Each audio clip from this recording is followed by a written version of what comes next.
Flammable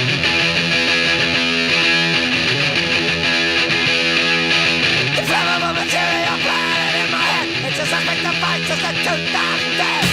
The solutions are the problems. They put up the wall. On each side, time and primus. When sure we get fuck all. You know, you mentioned that it was supposed to be a short-lived thing. I mean, what the Sex Pistols did one album, right?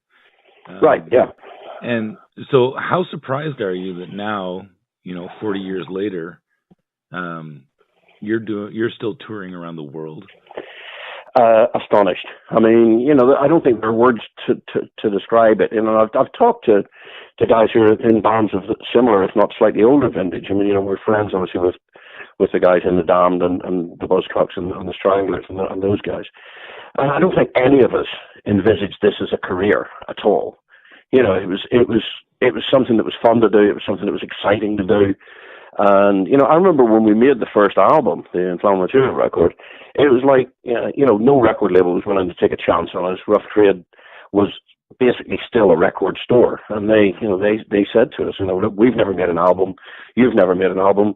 Why don't we try and do one together? So we did. But I remember even when I was recording it thinking, well, this is probably the only time we're going to get to do this. And, if nothing else, it's something to play to the grandkids and say, this is what your granddad did when he was young and daft. As it turned out, like you said, 41 years later, I'm still doing it and I don't have any grandkids. So there you go. It really is amazing, isn't it, that it's lasted this long? Yeah. Well, I think it is in a negative way. No, I understand. I mean, I know you're not being derogatory, and I mean, no, because I'm as amused as you are. I mean, but I think that if you stand aside from it and just look at it, as much of a disinterested outsider as it's possible for me to be, I think that it comes down to the fact that all those bands, I think they surprised themselves as well as the critics, but they all could really write songs. I mean, songs that stand the test of time, that still get played today. They get used, for God's sake, get used in advertising today, for Pete's sake, Right. You never would have saw that coming, Right. And also I know that everybody says every musician writes the soundtrack to somebody's life, and I mean, they happen to pick up on, at a time they picked up on how young people felt, certainly in Britain and at the time, and and that means so much to people. And we always tried to write songs about things that meant something. I mean, in my case, it certainly was, I was trying to write songs about things that offended my sense of justice or fair play, and never. I always tried. I mean, I failed a lot of times, but I've tried to not take sides. I've almost tried to approach these things in a journalistic fashion and just say, look, this is what's happening. I mean, how do you feel about that? Because I don't have the answers to the things that we sing about. If I did, I would have tried to be a politician instead of a musician. But I think because of that, and the things we write about, and again, another thing, I'm saying this is a rambling answer, but another thing, is that we never got to the point where we made like U2 money. We never got to the point where we were divorced from the same problems that our audience face. So if I'm writing about something that's affected me, the chances are it's affected a lot of people in our audience as well. And I think that is, another reason that people stick by the band is because, they can relate to it. I got to admit, I'm kind of new to punk. I mean, I grew up on, the same stuff that you did early on. Right. I grew up on, Van Halen and sure, Iron Maiden, Judas Priest, stuff like that. Punk was always a little behind. I mean, I liked it, but I've never been to a punk show in my life. Really? Yeah. Right. I mean, the closest you'd get is probably Joan Jett, but right. Okay. I mean, and she was pretty punky, but I saw her, 2 months ago. Right. So it wasn't really a punk show. Tell all the Canadians who are listening to this, what can we expect when we see a Stiff Little Fingers concert in November? Well, basically, I mean, again, what we try to do is to cover as much of the band's career as we can when we're on stage. But, you're trying to cram 40 years into an hour and a half.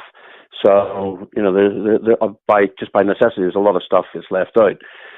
We're well aware that, this is probably people's first time of seeing the band. So, somebody that thinks, well, I only really like the first album, so I bet they're just playing the new album or whatever, so I'm not going to bother going. That's not the case. I mean, we do try and reflect as much on the entire career as possible. Hopefully not to the detriment of newer material. We try, like I said, we do try and cover everything.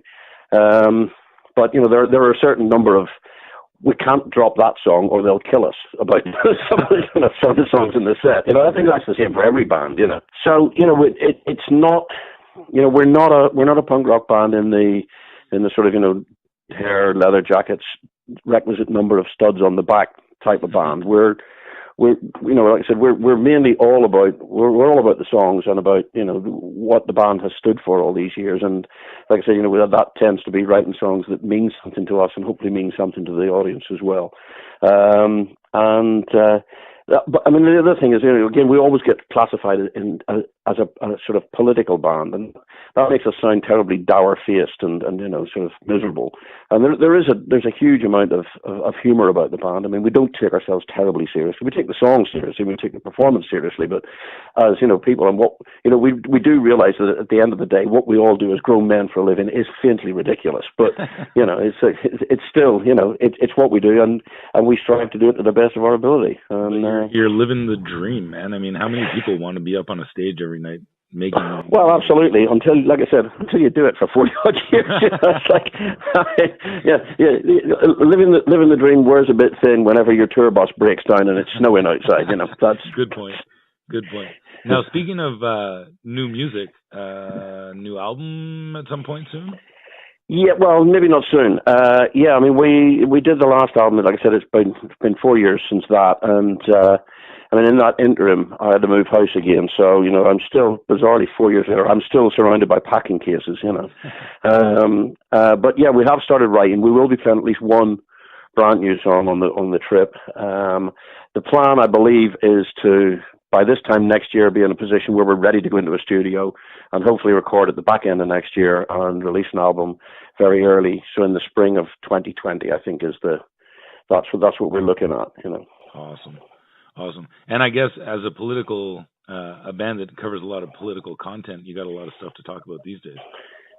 Yeah, my friends keep saying that to me. I mean, I go out for a beer and, so some other craziness that comes on the television and they're like, man, you really can't be short of things to write about. And to be honest with you, it's a bit, I often feel, I mean, while that's true, it's also a bit like sort of, being confronted with the biggest all-you-can-eat buffet. You don't really know where to start, Yeah.